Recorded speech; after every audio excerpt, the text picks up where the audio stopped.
unfalcon believable coverage that you won't get anywhere else.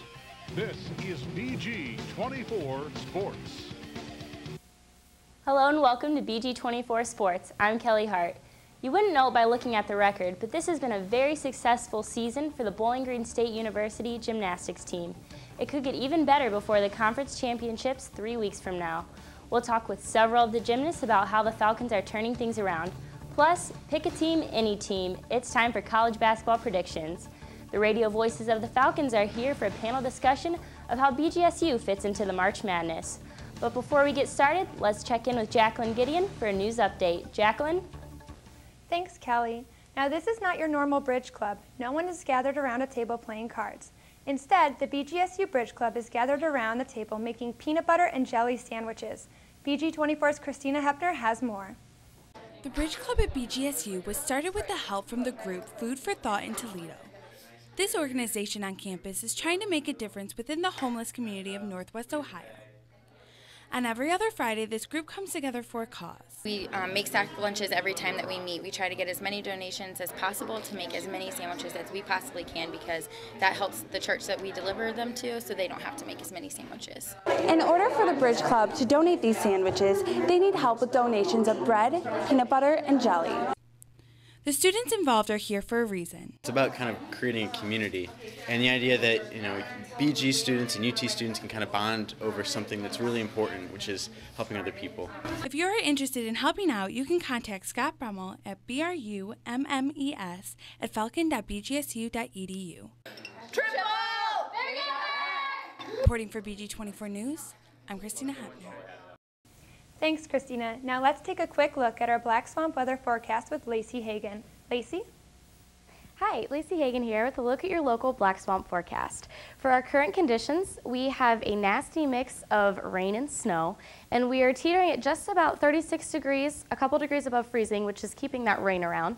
And we only have a mild wind of 13 miles per hour out of the southwest. Luckily, tonight, we are going to convert to just snow showers, which may not be good news for everyone, but it's better than that sloshy mix that we have right now. For tomorrow's forecast, we will get a temperature of about 37 degrees, and we will have some snow showers because we'll be going below freezing throughout the day. But then again, we may have some rain, so it won't be looking too good tomorrow either. For tomorrow night's forecast, we will get down to 24, and we will be losing the snow and the rain, so we'll have a little bit of a break there. For a look out at our national radar, as you can tell, we have this huge storm which is circulating right around the Ohio region. So this is going to stick around, like I said, until Friday. So that's definitely not a good news if you'd like it to be dry. For your regional radar, we can see that Bowling Green is actually in the pink, and that is indicating a mix of the snow and the rain. So we will be going back and forth. We have a little bit of rain right above us, but we will be going back and forth between that rain and the snow all day today. For our temperatures, we are at 36, we're about in between 36 and 34, so 35, just a couple degrees above freezing, and like I said, you can't guarantee it to not go to freezing. For our 5-day forecast, Thursday we will get to 37, and Friday we will get down to 29, which will keep those snow showers around, and throughout the weekend it looks like we'll get a little bit of a break of that rain and snow. So I don't know about you, but that's a good start to my week to get rid of all that precipitation. I cannot wait. Yes, that'll be nice. Today is the 1-year anniversary of the school shooting at Chardon High School, and yesterday 18-year-old TJ Lane admitted to killing 3 classmates and wounding 3 others in the school cafeteria. Lane pleaded guilty to aggravated murder, attempted aggravated murder, and other weapon charges. He no longer faces the death penalty but could be sentenced life in prison without parole. $85 billion is about to be cut from the federal budget in just 2 days, and it looks like Congress is not going to stop it from happening. And the impact will be felt, but maybe not immediately. A few things we should look out for: longer lines at the airport, and the price of chicken and beef to go up thanks to cuts to food safety programs. President Obama plans to meet with the congressional leaders on Friday. That's all I have for news tonight. Check out BG24 News tomorrow night for the latest breaking news from your campus and community connection. Back to you. Thanks, Jacqueline. The BGSU gymnastics team is having one of their best seasons, and there's more to that story. We'll explain the ways in which the team is winning big when we talk to a couple of the gymnasts right after this. Joining me are two members of the Falcons gymnastic team, sophomore Amanda Lievendag and freshman Caroline Ellingbo. We talked about the team's record. Right now, the squad is 4-9 overall, but 2-2 in the MAC.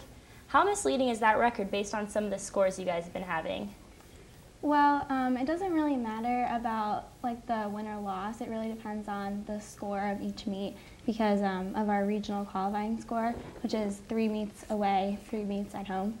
And when you add those together, you get your RQS. So that's what's important. You girls just won your past 2 competitions against Eastern Michigan and Ball State. Can you tell me about those matchups?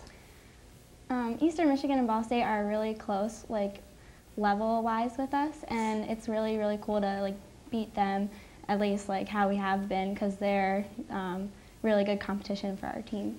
Okay. What are they your rivals, or do you guys have another rival that you just love to beat? I think our biggest rival is probably Kent State, which we competed against them earlier, but it was still really good to get those 2 wins under our belt like this far into the season against Ball State and Eastern. Okay. What are your guys' events? I compete bars, beam, and floor. And I compete bars and vault. Which one's your favorite out of those that you do? I think both of our favorites actually bars. Yeah, bars. What would you say the hardest part about being a gymnast is? I think trying to balance just school and gymnastics, and I think like our schedule is really, really hectic, so just like trying to balance all those things is really hard. And I have to ask, what's the best part then, or the most rewarding? I think the most rewarding part is just like being able to be a part of a collegiate team. It's always been like a lifelong goal of mine. I think a lot of other athletes out there in high school too have always dreamed about doing a college sport, so it's just rewarding to know that like we're helping out the school and their sports team. So how long have you girls been doing gymnastics? I've been doing gymnastics since I was like 3 years old. Yeah, so. Same, since I was about 3 years old. Yeah. So was it always your ultimate goal to play in college? Mine wasn't actually. I almost quit a bunch of times when I was younger, but eventually I kind of realized that I was able to do it in college, so then I started pushing towards that. Okay. How do you handle the pressure or the nerves? I know your meets are usually really packed and all eyes are on you. How do you deal with the nerves?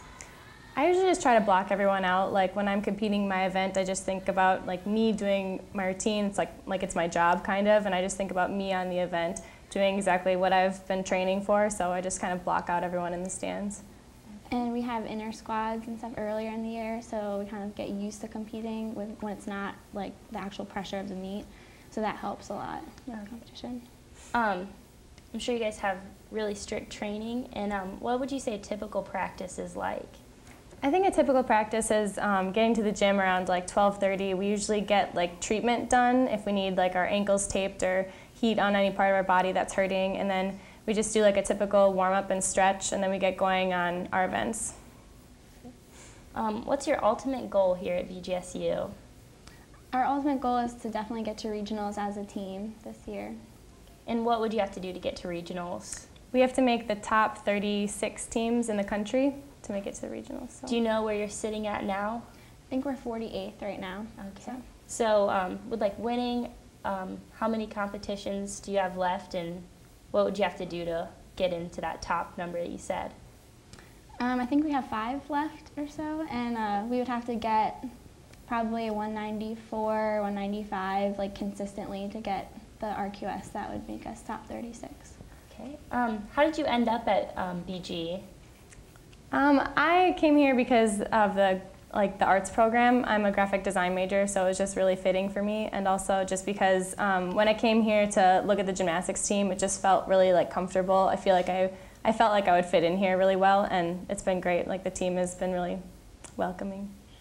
And I actually didn't ever hear BG. It was the first school that offered me anything, so then I came here and I just loved everything about it, so that's how I picked it. What's your favorite part about campus, or besides gymnastic, what's the favorite thing in BG?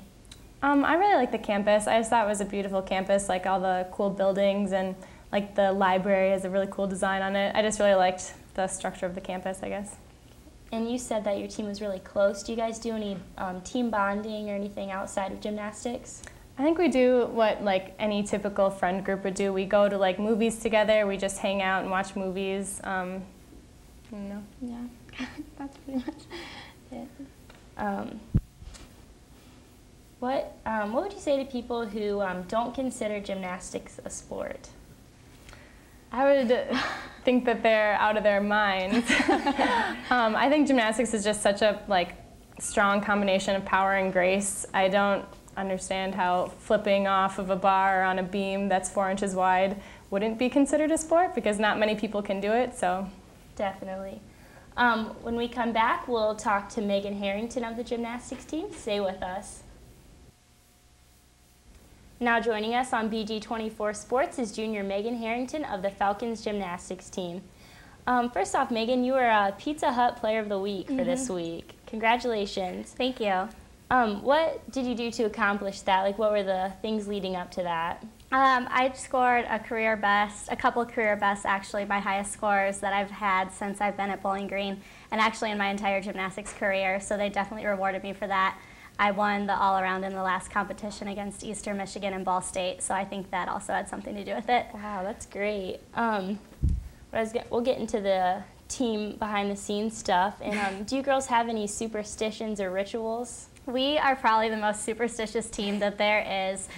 We go through every superstition in the book. I think our major one would be our hair. If we do our hair a certain way for the meet and we have a bad meet, we will never go back to that hairstyle again. So we just do a lot of things like that to make sure we do good, and we think about it, okay, I did this for this meet and I hit that routine really good, so I have to do that again, stuff like that.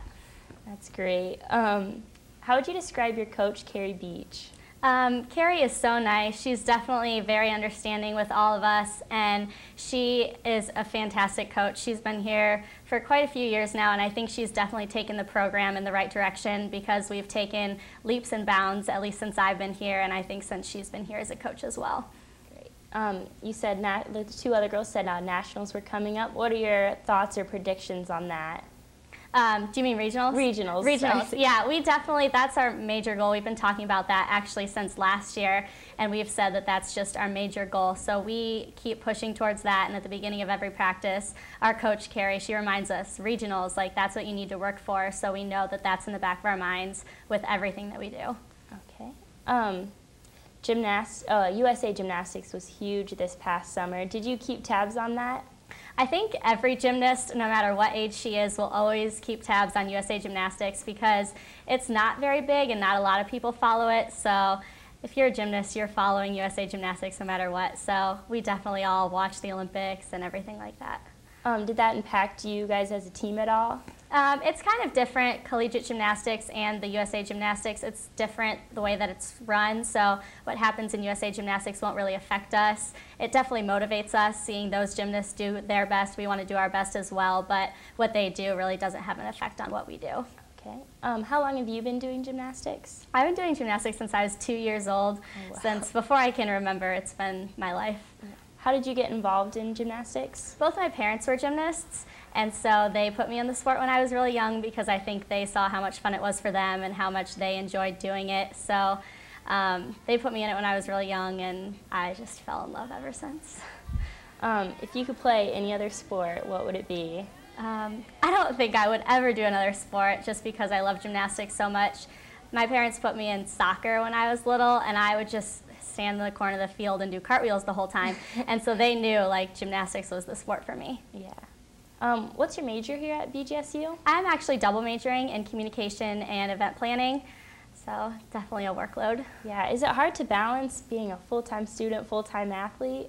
It's definitely difficult, but I think gymnastics teaches you a lot of time management, because you have to get your homework done if you want to get all of your hours in the gym. So I've been doing that since I was in high school, and so I've just transferred what I've learned from that to college. Yeah. I know I asked the other girls, but how did you end up at BG? I was simply recruited here, and I contacted a lot of schools when I was looking to go do college gymnastics, and Bowling Green stuck out to me. I love their coaching staff, and I love the school here, so I just knew that this is where I wanted to be. And what's your favorite part about being here? I don't know. I definitely think the team would definitely have a lot to do with it, just because the girls are so nice, and they're definitely my family away from home.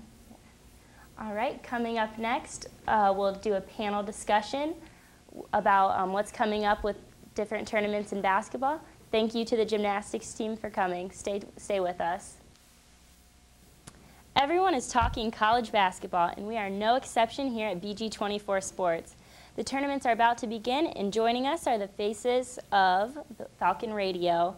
So which teams do you think can make it to the dance here? Well, looking at men's basketball, the overall main focus right now, especially tonight, is Akron and Ohio. They are having a big matchup in Athens tonight, really determining who's going to get the overall top seed in the Mid-American Conference Tournament. Akron, impressive resume, 22-4 on the year, 12-0 overall in the conference.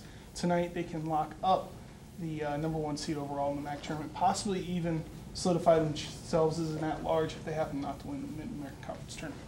Exactly, and you know, Alan, you also have to look at the East as well too. I mean, you got to look at Akron as well, like you were mentioning, but you also have a big matchup going up at Savage Arena this evening as Western Michigan takes on the Toledo Rockets, and the Rockets are a really good club this year, and they're.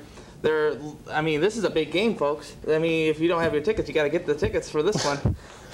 Yeah, Alan, I would have to agree with you there. This game against Akron and Ohio, probably the biggest game. Ohio needs this win if they want to try to have any sort of at-large bid coming up. With the way you said, Akron 12-0, undefeated in the MAC right now. And really, Ohio, like you said, just needs that win today to sort of get back on the track and sort of show that Akron is human. And just to bounce off you, Andy, with the West matchup between Toledo and Western Michigan and Toledo again tied for the MAC West.